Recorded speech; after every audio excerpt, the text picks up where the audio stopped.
Indonesia memang gagal meraih kesempatan terbaik untuk menjadi peringkat 3 Piala Asia U23 dan mendapatkan tiket otomatis untuk lolos ke Olimpiade Paris 2024. Namun perjuangan anak asuh Sintayong harus tetap diapresiasi.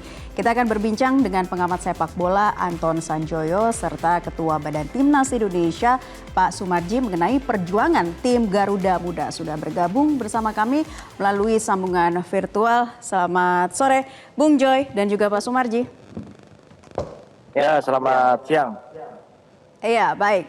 Tentu pertama-tama kita harus mengapresiasi juga ya apa yang dilakukan oleh Garuda Muda sudah sampai pada titik ini. Namun saya ingin kembali mereview ataupun mengevaluasi dari hasil pertandingan semalam seperti apa nih Bung Joy? Ya, kalau saya lihat pertandingan semalam memang anti klimaks ya. Dan penurunan anak-anak U23 ini kan mulai kelihatan setelah melawan Korea ya. Melawan Korea kan melelahkan sekali itu.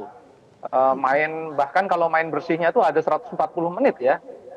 Kalau dihitung sama kalau kita hitung dengan tambahan waktunya, jadi memang betul-betul lelah secara fisik, secara mental lelah.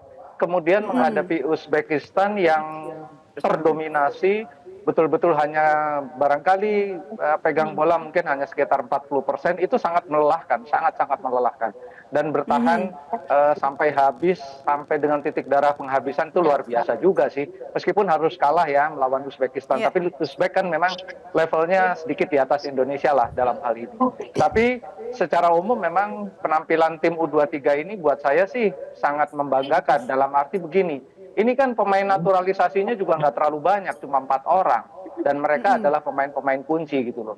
Nah, persoalannya adalah dengan pemain yang hanya dengan pemain yang ada di DSP, memang Sintayong ini tidak terlalu banyak memberikan kesempatan kepada pemain pengganti. Sehingga saya hitung itu mungkin hanya ada 8 atau 9 pemain yang selalu bermain dalam tiap laganya gitu loh. Nah, ini yang mungkin jadi persoalan dalam kedalaman squad. Ketika kemarin untuk menghadapi tim yang sudah sama-sama lelah sebetulnya ya, Irak juga, tapi barangkali kedalaman skuadnya Irak lebih dalam gitu ya. Jadi memang kelihatan betul Indonesia itu kemarin anti klimaks, walaupun perjuangannya menurut saya dengan kelelahan seperti itu masih bisa mendominasi ball possession luar biasa. Dan masih ada kesempatan lah lawan Gini nanti kan tanggal 9. Mudah-mudahan sih recovery-nya cepat dan Indonesia. Saya mau tanya Pak manajer nih, apa langsung ke Paris Pak supaya bisa istirahat cukup di sana, latihan ringan untuk menghadapi Gini nanti. Nah, mudah-mudahan sih recover ya. Satu tiket bisa direbut Indonesia. Sekalian kita tanyakan langsung nih ya, request pertanyaan dari Bung Joy nih ke Pak Sumarji. Tadi kalau Bung Joy katakan memang tidak dipungkiri faktor kelelahan fisik dan mental ini juga mendominasi atas kekalahan semalam. Gimana menurut Anda Pak? Dan punya waktu berapa lama nih kira-kira tim Garuda Muda untuk sampai ke playoff nanti? Cukup istirahatkah? Ya, baik, terima kasih. Jadi yang pertama tentu dengan kondisi kita yang tidak bisa langsung ke Olimpiade, artinya tidak bisa mendapatkan juara 3, tentu kita akan mempersiapkan playoff yang insya Allah nanti akan dilakukan tanggal 9 di Paris. Nah, sekarang yang kita siapkan adalah dari sisi perjalanan juga yang harus kita persiapkan. Kita dari semalam langsung mempersiapkan semuanya, segala sesuatunya berkaitan dengan berangkatan ke Paris. Insya Allah besok kita akan langsung besok pagi dari Qatar langsung ke Paris. Supaya kita tahu situasi dan kondisi, terutama cuaca yang ada di sana. Karena kan kita tahu cuaca di Paris berbeda dengan cuaca yang ada di Qatar. Kemungkinan akan lebih dingin di sana, maka hari ini kami persiapkan segala sesuatunya, termasuk kaitannya dengan pakaian dan lain sebagainya, supaya anak-anak betul-betul nyaman ketika berada di sana. Yang selanjutnya saya kira kita juga harus fokus menghadapi playoff karena masih ada kesempatan.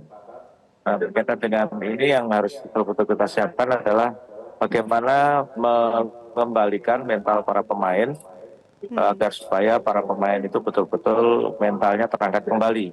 Kita tahu kekalahan 2 kali beruntun, baik di perebutan final maupun perebutan juara 3, ini kan membutuhkan fisik yang luar biasa, tentu bukan fisik saja, fisik juga habis-habisan, mental juga pasti tergerus lah, sehingga ya waktu yang ada ya harus betul-betul kita manfaatkan sebaik-baiknya.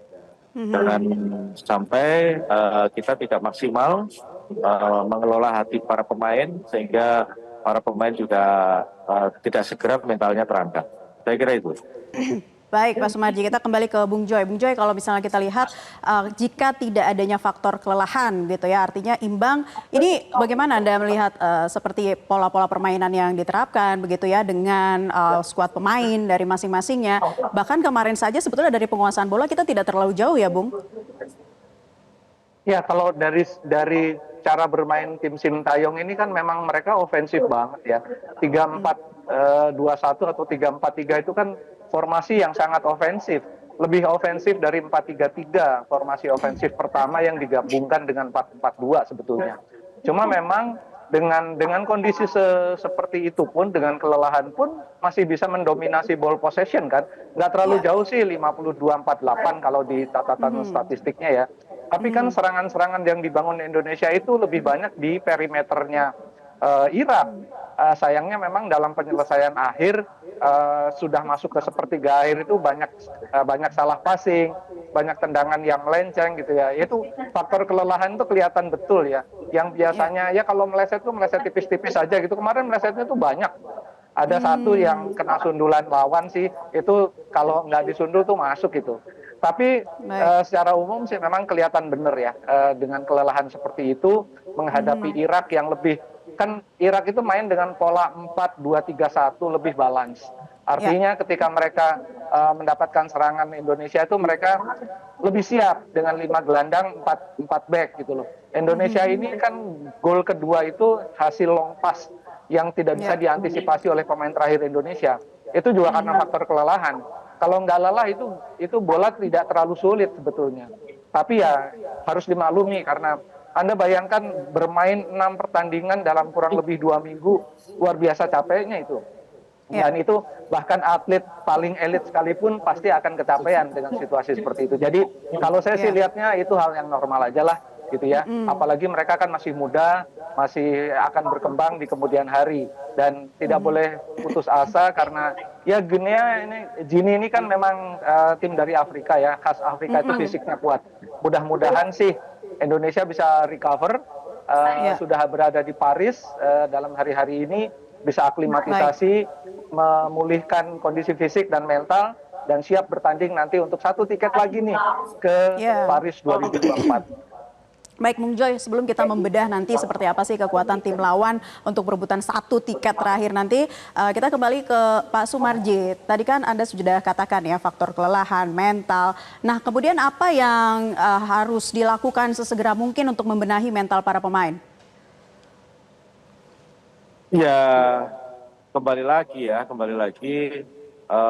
yang harus dipersiapkan, kembali lagi harus bisa mengambil hati para pemain. Karena kan situasi seperti ini kan satu dari recovery yang harus dilakukan anak-anak ini harus tepat, ya. Tepat, mulai dari tepat menyentuh hatinya anak-anak, terus yang kedua tepat dalam menangani faktor kalau ada yang merasa pegal-pegal dan lain sebagainya. Jadi semua berkaitan dengan perbaikan otot ya, itu juga bagian terpenting. Maka semua yang berkaitan dengan recovery yang menyisakan waktu sebenarnya cukup lumayan ini. Cukup lumayan panjang waktunya. Ya insya Allah dengan kondisi yang ada ini, waktu yang ada ya akan kita manfaatkan sebaik-baiknya gitu. Jadi semua sudah saya sampaikan semalam, sedikit kita memberikan evaluasi berkaitan dengan pertandingan. Jadi beberapa hal yang perlu harus dibenahi di semua di tim ini, baik dari sisi pemain, termasuk official yang ada, terutama bagaimana tim dokter dan tim terapis yang supaya untuk bisa segera mungkin pegang anak-anak dan mengembalikan kebugarannya, ini adalah hal yang terpenting. Di samping itu juga berkaitan dengan menyentuh hati para pemain, ini juga bagian terpenting juga yang harus betul-betul kita manfaatkan sebaik-baiknya supaya ya kembali lagi. Mental itu juga harus terangkat. Berikutnya adalah berencana bagaimana anak-anak bisa berlatih kembali dengan baik, meningkatkan fisiknya. Ya, ini semuanya harus dijalankan dengan baik. Baik, Pak Sumarji, Ketum PSSI, Rektornya sempat mengatakan atau sempat menyebut ini ya semalam bahwa kita harus kembali sebagai tim gitu ya. Kita harus bermain sebagai tim. Nah, ini sebenarnya apa yang disoroti dari Ketua Umum PSSI, Pak Sumarji dan juga Bung Joy? Tahan dulu, kita akan ulas kembali usai jeda. Tetap bersama kami di Newsline, pemirsa. Kami akan kembali untuk Anda sesaat lagi. Jelajahi cara baru mendapatkan informasi. Download Metro TV Extend sekarang.